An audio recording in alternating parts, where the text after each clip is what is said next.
میرا نام اسلم ہے، میں گجرانوالہ کا رہنے والا ہوں۔ ابھی میری عمر 12 سال تھی جب میرے باپ نے قتل کیا۔ میرا ایک چھوٹا بھائی سالار جو 5 سال کا تھا اور ایک چھوٹی بہن حالہ جو 8 سال کی تھی۔ قتل کرنے کے بعد ابو چھپ گئے مگر پولیس نے انہیں ڈھونڈ ہی لیا۔ جب یہ بات امی کو معلوم ہوئی تو امی ہارٹ اٹیک سے مر گئیں۔ ہمارے لیے یہ بات بہت تکلیف دہ تھی کیونکہ اب نہ ہمارے سر پر باپ کا سایہ تھا نہ ماں کا سایہ تھا۔ ہم تینوں بہن بھائی اس وقت بہت چھوٹے تھے، نہ معلوم کہ ہمارے باپ نے کس وجہ سے یہ قتل کیا ہے۔ ہم بہت غریب تھے، اس لیے خاندان میں کوئی بھی ایسا نہیں تھا جو ہمارے سر پر شفقت کا ہاتھ رکھتا یا ہماری دیکھ بھال کرتا۔ ایک خالہ کا آسرا تھا اور وہ بھی شادی شدہ تھی۔ امی کے مرنے کے بعد وہ ہمیں اپنے گھر لے گئی۔ بمشکل 2 مہینے ہی گزرے تھے کہ میری خالہ کو ان کے شوہر نے گھر سے نکال دیا، یہ کہہ کر کہ اگر ان بچوں کو پالنا ہے تو میرے گھر سے نکل جاؤ۔ جب تک ہم اس گھر میں رہے گھر میں روز لڑائی ہوتی تھی۔ خالہ نے ہماری وجہ سے اپنا گھر بار چھوڑ دیا۔ خالہ کی اپنی تو کوئی اولاد نہیں تھی مگر وہ ہمیں دل و جان سے عزیز رکھتی تھی۔ 2 ماہ بعد ہم گھر واپس آ گئے اور خالہ ہمارے ساتھ رہنے لگی، مگر آج بھی ہمیں پتہ نہ چل سکا کہ ہمارے والد نے یہ قتل کیوں کیا تھا۔ خالہ بتاتی تھیں کہ میرے والد صاحب ایک نہایت شریف، نیک اور ایماندار آدمی تھے، مگر پھر انہوں نے ایسا کیوں کیا؟ کچھ عرصہ ابو پر مقدمہ چلتا رہا اور پھر انہیں عمر قید کی سزا سنائی گئی۔ ابو کے ایک دوست تھے جنہوں نے ان کا ساتھ نہ چھوڑا۔ وہ کبھی کبھار گھر آتے تھے اور ہمارا خیال بھی رکھتے تھے اور ہمیں ابو کی ہر خبر لا کر دیتے تھے۔ 2 سال بعد خالہ بھی انتقال کر گئیں۔ اب میری عمر 14 سال تھی۔ 14 سال تک میں گورنمنٹ اسکولوں میں جیسے تیسے پڑھتا رہا، تب تک خالہ کا سایہ بھی ہمارے سر پر تھا، مگر ان کے جانے کے بعد گھر کے حالات مزید خراب ہو گئے۔ آخر بتاتے بھی تو کس کو بتاتے؟ آج تک کوئی ایسا نہ تھا جو ہماری خبر لینے کے لیے آتا۔ ابو کے دوست بھی بمشکل مہینے میں 2 چکر لگاتے تھے۔ جب انہیں پتہ چلا کہ خالہ کے انتقال ہو گیا ہے تو وہ ہمارے گھر آئے۔ میں نے بھی موقع دیکھ کر ان سے جاب کی بات کی، ان کو گھر کے حالات کے بارے میں بتایا۔ انہوں نے مجھے 2 دن بعد اپنے گھر آنے کو کہا۔ جب میں ان کاموں سے فارغ ہو گیا تو میں 2 دن بعد ان کے گھر گیا۔ انکل نے مجھے کہا، اسلم بیٹا، ابھی تم چھوٹے ہو اور تعلیم بھی مکمل نہیں ہے، اور میں جانتا ہوں کہ ایسے حالات میں جاب کرنا بھی ضروری ہے، مگر کیا تم آسانی سے کوئی بھی جاب کر لو گے؟ میں نے ان کو یقین دلایا کہ میں گھر کی خاطر کوئی بھی جاب کرنے کے لیے تیار ہوں۔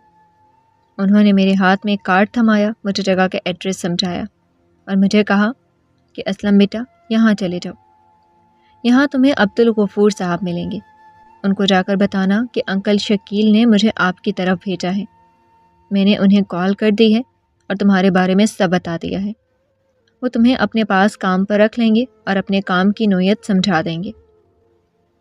میں انکل کے گھر سے نکلا اور 1 گھنٹے میں وہاں پہنچ گیا۔ جب میں وہاں پہنچا تو بہت سارے لوگ وہاں پر پہلے سے کام کر رہے تھے۔ میں نے ایک شخص کو روکا اور اس سے پوچھا کہ مجھے عبدالغفور صاحب سے ملنا ہے۔ اس نے ایک کمرے کی طرف اشارہ کیا اور مجھے اس کمرے میں جانے کے لیے کہا۔ میں بھی اس کمرے کی طرف چل پڑا۔ دروازے کو کھٹکھٹایا تو اندر سے آواز آئی، اندر آ جاؤ۔ میں بھی اندر چلا گیا۔ وہاں جا کر دیکھا تو ایک شخص کرسی پر بیٹھا تھا، سفید لمبی داڑھی، سفید ریشمی بال، ہاتھ میں پین، میز پر کاغذ، آنکھوں پر چشمہ، صاف شفاف رنگت، آواز سے میں روب و دبدبا اور بہت بردبار آنکھوں میں وحشت۔ وہ مجھے گھورنے لگا۔ اس کی آنکھوں میں مجھے خوف آ رہا تھا۔ اس کی شخصیت ایک بزرگ سے کم نہ تھی۔ انہوں نے مجھے کرسی پر بیٹھنے کو کہا۔ میں فوراً کرسی پر بیٹھ گیا۔ کیا نام ہے تمہارا؟ جی میرا نام اسلم ہے۔ کیا کرتے ہو؟ فی الحال تو کچھ نہیں کرتا، بس پڑھتا ہوں۔ شکیل بھائی نے تمہاری بات کی تھی؟ جی جناب۔ تمہاری عمر ابھی تو بہت کم ہے، اس لیے تمہیں زیادہ بھاری کام نہیں دے سکتا اور تنخواہ بھی مناسب ہوگی۔ میں نے کہا ٹھیک ہے جناب۔ کام کی نوعیت کچھ اس طرح کی تھی کہ یہ پھل اور سبزی کی ایک منڈی تھی۔ صرف 5 گھنٹے کی جاب تھی۔ پھل اور سبزی صبح 5 بجے گودام میں آتا تھا، 11 بجے تک سب کچھ فروخت کر کے مالک کو حساب دینا ہوتا تھا۔ میری تنخواہ 10,000 مقرر کی گئی تھی، مگر میں جس کے ریفرنس سے گیا تھا اس کی بنا پر غفور صاحب سب سے زیادہ میرے ساتھ شفقت سے پیش آتے تھے۔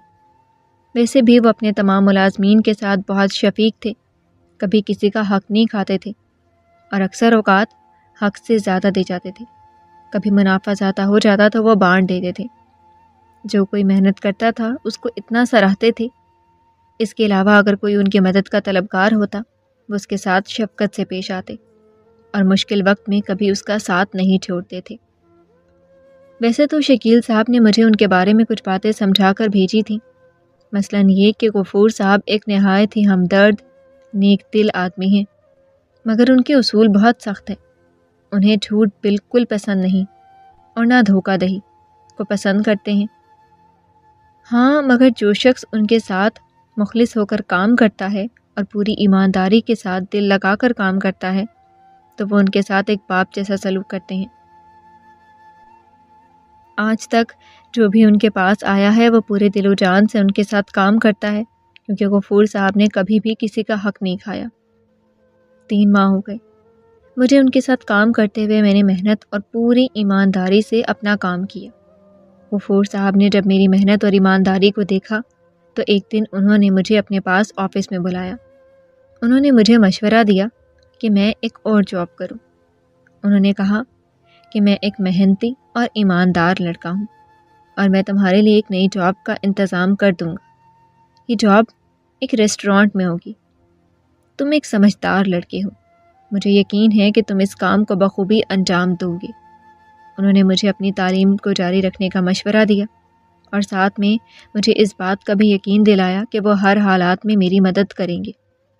اس کے ساتھ ساتھ انہوں نے میری سیلری 12,000 کر دی۔ مجھے ان کی بات سن کر بہت خوشی ہوئی۔ میں نے فوراً حامی بھری، کیونکہ میں خود بھی کئی دنوں سے ایک نئی جاب کے بارے میں سوچ رہا تھا، کیونکہ 10,000 میں گھر کا گزارا بہت مشکل تھا۔ انہوں نے ایک ریسٹورانٹ میں ویٹر کے طور پر میری جاب لگوائی۔ میرے لیے یہ جاب کرنا بہت آسان تھا، کیونکہ میں صبح سویرے اٹھ کر صرف 5 گھنٹے کام کرتا تھا، اس کے بعد کچھ دیر آرام کرتا تھا۔ پھر ریسٹورانٹ کی جاب بھی میرے لیے کوئی مشکل نہیں تھی، کیونکہ وہاں پر بھی میں صرف 7 گھنٹے ہی کام کیا کرتا تھا۔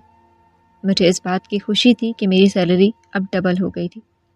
جہاں میں صرف 10,000 روپے کماتا تھا وہاں پر میں 22,000 کمانے لگا، اور ساتھ ساتھ کبھی کبھار کچھ اچھے کسٹمرز مجھے ٹپ بھی دے جاتے تھے۔ گھر کا گزارا پہلے سے کافی اچھا ہونے لگا تھا۔ کچھ ہی عرصے میں نے میٹرک بھی کلیئر کر لیا تھا۔ میں اپنی پڑھائی میں جاب کی وجہ سے فوکس تو نہیں کر پا رہا تھا اور نہ ہی زیادہ محنتی تھا، مگر میں اتنا قابل تھا کہ اپنا امتحان بخوبی انجام دیتا تھا۔ ہر کلاس میں اچھی طرح سے پاس ہوتا رہا، اور ایک بار تو میں نے 2 کلاسوں کا امتحان ایک ساتھ پاس کیے۔ مجھے اپنے بہن بھائیوں کا باپ بھی بننا تھا اور ماں بھی، مگر ایک پریشانی جو میرے دماغ میں اٹکی ہوئی تھی، ایک سوال تھا جو مجھے تنگ کر رہا تھا، جس کا جواب مجھے جلد از جلد ڈھونڈنا تھا، اور وہ سوال یہ تھا کہ آخر کیوں؟ میں نے تو آج تک لوگوں سے اپنے باپ کے بارے میں صرف تعریف ہی سنی تھی۔ رشتہ دار، دوست احباب، سب نے ہمیشہ ایک ہی بات کی کہ وہ ایک نہایت ہی ایماندار اور نیک انسان تھا۔ پھر آخر ایسا کیا ہوا کہ میرے باپ نے قتل ہی کر ڈالا؟ اس کا جواب میرے پاس نہیں تھا، وہ کسی کے پاس بھی نہیں تھا۔ جب میں لوگوں سے پوچھ رہا تھا تو وہ اس بات کا جواب نہیں دے پائے تھے۔ میرے لیے یہ صرف ایک راز تھا۔ کچھ ہی عرصے کے بعد ہر انسان اپنی زندگی میں مصروف ہو جاتا ہے۔ لوگوں نے بھی ایسا ہی کیا۔ میرے باپ کے قتل کرنے کو اور اس کے جیل جانے کو سب نے ایک دن بھلا دیا، مگر مجھے اس سوال کا جواب چاہیے تھا۔ 2 سال گزر گئے تھے مگر ابھی تک میرا باپ جیل میں تھا۔ اس کا فیصلہ نہیں ہو پا رہا تھا، اور نہ ہمارے پاس اتنے وسائل تھے اور نہ وکیل کو دینے کے پیسے تھے۔ کیا ہم اس بات کا ثبوت پیش کر سکیں گے کہ آخر کیا ہوا تھا، اور کیا واقعی میرے باپ نے قتل کیا تھا، یا اپنے باپ کو میں آزاد کرا سکتا تھا؟ 2 سال کے عرصے میں میرے گھر کا گزارا تو بہت ہی اچھے سے چلنے لگا۔ غفور صاحب اتنے اچھے آدمی اور نیک دل انسان تھے کہ انہوں نے میری بہت ہی محنت کرتی ہوئی شخصیت کو دیکھتے ہوئے اکثر وہ پھل اور سبزی میرے گھر کے لیے فری میں دے دیا کرتے تھے۔ پھر 10,000 سیلری سے انہوں نے 12,000 کر دی، ساتھ میں 10,000 کی جاب اور بھی کرتا تھا، ساتھ میں ٹپ بھی مل جاتی تھی۔ تو اس طرح سے کل ملا کر ہمارے گھر کا گزارا بہت اچھا چلتا تھا۔ مگر جب میں نے غفور صاحب کے دل میں اپنی جگہ بنا لی تو میں نے ان سے ایک مدد کی درخواست کی۔ ایک دن میں ان کی آفس میں گیا اور ان سے بات کی۔ میں نے ان سے پوچھا کہ کیا وہ میری مدد کریں گے؟ انہوں نے کہا ہاں بیٹا، بتاؤ کیا بات ہے۔ میں نے انہیں سارا واقعہ بتایا اور اپنے باپ کے بارے میں بھی بتایا، اور میں نے ان سے کہا کہ مجھے صرف یہ پتہ چلانا ہے کہ آخر میرے باپ نے قتل کیوں کیا، اگر کیا تو کیوں کیا، اور اگر نہیں کیا تو اس کو کس بات کی سزا مل رہی ہے۔ غفور صاحب نے بھی مجھے یہی بات کی کہ مجھے شکیل نے بتایا ہے کہ وہ ایک نیک دل انسان تھا۔ انہوں نے مجھے تسلی دیتے ہوئے کہا کہ ٹھیک ہے، میں تمہاری مدد ضرور کروں گا، اور مجھ سے جو بن پڑا میں وہ ضرور کروں گا۔ میں ایک وکیل کا بندوبست کرتا ہوں جو تمہارے باپ کا کیس لڑے گا۔ انہوں نے مجھے کافی تسلی دی۔ مجھے یقین تھا کہ وہ جو بات کر رہے ہیں اس کو پورا بھی کریں گے۔ خدا کی مدد سے آخر وہ دن آیا کہ میرے باپ کا کیس عدالت میں درج ہوا۔ اب ہماری طرف سے بھی ایک وکیل عدالت میں پیش ہونے لگا۔ 3 مہینے تک تو یہ کیس چلتا رہا، مگر ایک دن میں اپنے باپ کے پاس جیل میں ملنے کے لیے گیا۔ میں نے ان سے پوچھا کہ آخر کیا وجہ ہے کہ آپ نے قتل کیا؟ کیا اس میں پوری سچائی ہے کہ آپ نے وہ قتل کیا تھا؟ اور اگر کیا تھا تو اس کی کیا وجہ تھی؟ کیونکہ جہاں تک میں نے سنا ہے آپ ایک بہت ہی نہایت ایماندار اور نیک دل انسان ہیں۔ آخر وہ کیا وجہ تھی کہ یہاں تک نوبت آ گئی کہ آپ کو قتل ہی کرنا پڑ گیا؟ میرے والد صاحب ہر بار وکیل کو اور مجھے یہ کہہ کر ٹال دیتے تھے کہ ہاں یہ قتل میں نے ہی کیا ہے، اور اگر میں نے قتل کیا تو مجھے سزا بھی ملنی چاہیے۔ مگر مجھے اس بات کا پورا یقین تھا کہ میرے والد صاحب بے قصور ہیں، اور میں بضد ہو گیا اور اپنے والد صاحب کو مجبور کرنے لگا۔ کبھی پیار محبت سے، کبھی لڑ جھگڑ کر میں ان سے سچ اگلوانے کی کوشش کرتا رہا، مگر 3 مہینے کا عرصہ گزر گیا، انہوں نے کچھ بھی نہیں بتایا۔ آخر ایک وقت ایسا آیا کہ مجھے بہت غصہ آیا۔ میں وہاں سے اٹھ کر چلا گیا، مگر وکیل صاحب وہاں بیٹھے رہے اور ابو کو سمجھاتے رہے۔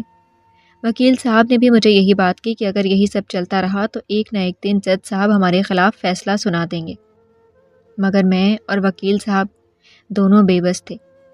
ہمیں پوری طرح سے اندازہ ہو چکا تھا کہ ابو اپنے آپ کو خود سزا دلانا چاہتے ہیں۔ مجھے کچھ سمجھ نہیں آ رہی تھی کہ میں کیا کروں، مگر خدا کی قدرت، خدا جب کسی کی مدد کرنا چاہتا ہے تو وہ خود ہی وسیلہ بنا دیتا ہے اور راہیں کھلتی چلی جاتی ہیں۔ میں ریسٹورانٹ میں ایک دن پریشان بیٹھا تھا، کافی مرجھایا ہوا، کام میں بھی دل نہیں لگ رہا تھا اور چہرے پر بھی اداسی تھی۔ کام کی مسلسل زیادتی اور ٹینشن کی وجہ سے میرا رنگ زرد پڑ گیا تھا اور میں پہلے سے زیادہ کمزور ہو گیا تھا۔ ایک طرف چھوٹے بہن بھائیوں کی ٹینشن کھائے جا رہی تھی، دوسری طرف مجھے کسی بھی صورت میں اپنے باپ کو بچانا تھا۔ میں اپنی آنکھوں کے سامنے ان کو کسی بھی صورت ان کو موت کے گھاٹ اترتے نہیں دیکھ سکتا تھا، اور اس بات کا بھی مجھے پورا یقین تھا کہ میرا باپ بے قصور ہے۔ جب مجھے اس طرح تنہا اور اداس بیٹھا میرے دوست نے دیکھا تو اس نے مجھ سے پوچھا کہ کیا ہوا، کوئی پریشانی ہے کیا جو تمہیں پریشان کر رہی ہے، یا کام کی زیادتی کی وجہ سے تم تھک گئے ہو؟ اگر کوئی مسئلہ ہے تو مجھے بتاؤ۔ میں نے اسے ٹالتے ہوئے یہ کہا کہ نہیں، کوئی مسئلہ نہیں ہے، میں تھک گیا ہوں بس۔ مگر میرا زرد پڑتا چہرہ دیکھ کر اس کو تو اس بات کا یقین تھا کہ کوئی نہ کوئی ٹینشن ہے۔ اس نے ضد کی کہ کیا وجہ ہے، مجھے بتاؤ، ہو سکتا ہے میں تمہارا مسئلہ حل کر سکوں، یا اور کچھ نہیں تو ایک اچھا مشورہ دے دوں، بتانے میں کیا حرج ہے، بتاؤ۔ میرے مسلسل انکار پر اس کا اصرار بڑھتا گیا۔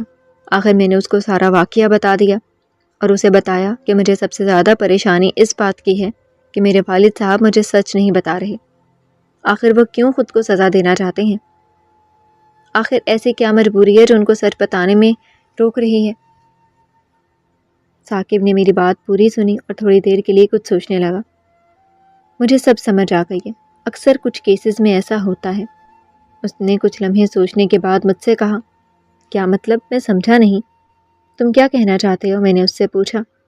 وہ چند سیکنڈز رکا اور پھر کہنے لگا، دیکھو دوست، میں تمہیں سمجھاتا ہوں۔ اکثر ایسا ہوتا ہے کہ لوگ اپنی زندگی سے مایوس ہو کر اور تنگ آ کر خود کو ہی سزا کے حوالے کر دیتے ہیں، یا پھر وہ اس گلٹ میں ہوتے ہیں کہ آخر ان سے یہ خطا کیوں ہوئی، اور اگر یہ غلطی ہو گئی ہے تو اب ان کو سزا ملنی چاہیے۔ ہمیں نہیں پتا کہ تمہارے ابو نے قتل کیا ہے یا نہیں کیا، یہ ایک راز ہے، مگر سوال اب یہ پیدا ہوتا ہے کہ اس راز سے پردہ کیسے ہٹایا جائے، کیسے معلوم کیا جائے کہ تمہارے ابو سچ بول رہے ہیں یا جھوٹ۔ تو اس مسئلے کو حل کرنے کے لیے میرے ذہن میں ایک بہت اچھا آئیڈیا آیا ہے۔ اچھا، تو وہ کیا ہے؟ میں نے بے صبری سے اس سے پوچھا۔ تھوڑا صبر کرو، میں تمہیں بتاتا ہوں، مگر ابھی نہیں۔ کیوں؟ ابھی کیوں نہیں؟ بتاؤ مجھے۔ دیکھو، یہ ٹائم مناسب نہیں ہے، ہم جاب سے فری ہو کر تسلی سے بات کریں گے۔ ابھی تم اٹھو، اگر تمہیں یہاں کسی نے بیٹھا دیکھ لیا یا ہم دونوں کو بات کرتے ہوئے دیکھ لیا تو خواہ کا مسئلہ بن جائے گا۔ اپنا کام جلدی سے نپٹاؤ، پھر ہم کسی اچھی سی جگہ پر بیٹھ کر چائے پیئیں گے اور پھر بعد میں تمہیں سمجھاؤں گا کہ میرے دماغ میں کیا چل رہا ہے۔ میں نے اس کی بات مانی اور اٹھ کھڑا ہوا۔ جب ہم دونوں اپنی ڈیوٹی سے فری ہوئے تو ہم رات کے 11 بجے ایک ڈھابے پر چائے پینے کے لیے گئے۔ وہاں جا کر ہم دونوں نے چائے آرڈر کی اور کچھ دیر سکون کا سانس لیا۔ اب جب ہم دونوں مینٹلی ریلیکس ہو گئے تو میں نے ثاقب سے پوچھا، اب بتاؤ مجھے کیا بات ہے؟ آخر ایسی کون سی تجویز ہے تمہارے مائنڈ میں آئی ہے جس سے ہمارا مسئلہ حل ہو سکتا ہے؟ ثاقب مسکرانے لگا اور اس نے کہا کہ تسلی رکھو، میں تمہیں سب بتاتا ہوں، سب سمجھاتا ہوں۔ دیکھو، میری بات غور سے سنو۔ میری ایک دوست ہے جو سیکیٹرسٹ ہے، بہت اچھی اور سلجھی ہوئی لڑکی ہے۔ وہ ابھی اسٹوڈنٹ ہے، ہاں، مگر وہ ساتھ ساتھ پریکٹس بھی کرتی رہتی ہے۔ اس کے علاوہ وہ سوشل ورکر بھی ہے۔ وہ بہت سارے سوشل ورک کرتی رہتی ہے، جس میں سے خاص طور پر ایک کام ہے جو اسے نہایت پسند ہے، اور وہ یہ ہے کہ وہ ایسے مریض یا ایسے لوگ ڈھونڈتی ہے جو اپنی زندگی سے تنگ آ چکے ہوتے ہیں اور جو نا امید ہو چکے ہوتے ہیں۔ وہ ایسے مریضوں کے پاس جا کر انہیں ایک نئی امید دلاتی ہے، ان کے ساتھ ایک نیا رشتہ قائم کرتی ہے، ان کی اتنی کیئر کرتی ہے اور اتنی محبت کرتی ہے کہ وہ مریض جی اٹھتے ہیں اور ایک خونی رشتے سے بھی زیادہ پائیدار رشتہ بن جاتا ہے۔ جب وہ ان کا اعتماد جیت لیتی ہے تو ان کی ہی زبانی ان سے ان کی رودات سنتی ہے۔ مجھے یقین ہے کہ تمہارے ابو کے معاملے میں وہ ہماری بہت مدد کر سکتی ہے، اور اس کیس کو جیتنے کے لیے یہ جاننا بہت ضروری ہے کہ کیا وجہ تھی کہ انکل نے قتل کیا۔ ثاقب کا مشورہ سن کر مجھے کافی اچھا لگا۔ میرے دل میں بھی ایک امید سی جاگی تھی۔ مگر ثاقب، ایک بات ہے۔ ہاں بتاؤ، کیا بات ہے؟ دیکھو ثاقب، اگر ابو کے پاس ہم نے اس لڑکی کو بھیجا تو ابو کبھی اس کو اپنی حقیقت نہیں بتائیں گے، اس لیے ہمیں اس لڑکی کو ایسے بھیجنا ہوگا جیسے ہم نے اسے نہیں بھیجا۔ بالکل، میں بھی یہی کہنے والا تھا، ہم ایسا ہی کریں گے، تم اس کی فکر بالکل مت کرو، وہ لڑکی خود وہاں جا کر سب ڈیل کر لے گی۔ اچھا، تو وہ کیا کیا کہے گی اور کس طرح سے بات کرے گی؟ دیکھو، یہ سب تم اس پر چھوڑ دو، تم کل صبح 1 بجے میرے پاس آنا، میں تمہیں اس لڑکی کی طرف لے چلوں گا۔ اس لڑکی کا نام معصومہ ہے، میں تمہاری اس سے بات کرا دوں گا تاکہ تمہاری بھی تسلی ہو جائے، اور کوئی بھی تمہارے دماغ میں سوال ہے تو تم اس سے پوچھ سکتے ہو۔ اس کے بعد ہم ڈیسائیڈ کر لیں گے کہ آگے ہم نے کیا کرنا ہے۔ ٹھیک ہے، میں کل تمہارے پاس 1 بجے پہنچ جاؤں گا۔ ٹھیک ہے، آنے سے پہلے مجھے کال کر دینا۔ اگلے دن 1 بجے میں ثاقب کے پاس پہنچ گیا۔ ہم دونوں معصومہ کی طرف چل پڑے۔ ایک ریسٹورانٹ میں بیٹھ کر ہم لوگوں نے لنچ کیا اور اس پورے ٹائم میں ہم اس بات کو ڈسکس کرتے رہے۔ میرے دماغ میں 1000 سوال تھے، میں باری باری اس سے سوال کرتا گیا اور وہ مجھے تسلی بخش جواب دیتی گئی۔ اس نے مجھے تسلی دیتے ہوئے کہا کہ تم پریشان مت ہو، میں کل صبح ہی انکل کی طرف جاؤں گی اور جو بھی معاملات ہوں گے میں تمہیں بتاؤں گی۔ اگلی صبح سویرے 8 بجے وہ ابو کے پاس جیل میں گئی۔ وہاں جا کر اس نے باقی لوگوں سے بھی بات کی اور ابو سے بھی، تاکہ ابو کو شک نہ ہو۔ اس نے ابو سے یہ کہا کہ وہ ایک قلم نگار ہے، لوگوں کی زبانی ان کی داستان سنتی ہے اور اس کو لکھتی ہے۔ وہ لوگوں کو رودات سن کر اس کو اپنی کتاب میں لکھتی ہے، جس کو پڑھ کر لوگوں کو حقیقت کا علم ہوتا ہے، اور اس کی کتاب پڑھ کر بہت سارے لوگ زندگی کی طرف واپس آتے ہیں۔ مگر میں کہانی سنانے والے کا نام ظاہر نہیں ہونے دیتی جب تک وہ خود نہ چاہے۔ پہلے تو ابو نے اس کی بات سن کر کوئی جواب نہ دیا، مگر اس نے ابو کو اتنا ایموشنل کر دیا کہ پھر آخر کار ابو نے اسے اپنے بارے میں بتانے کی حامی بھر لی، مگر اس سے وعدہ لیا تھا کہ وہ میرا نام ظاہر نہیں ہونے دے گی۔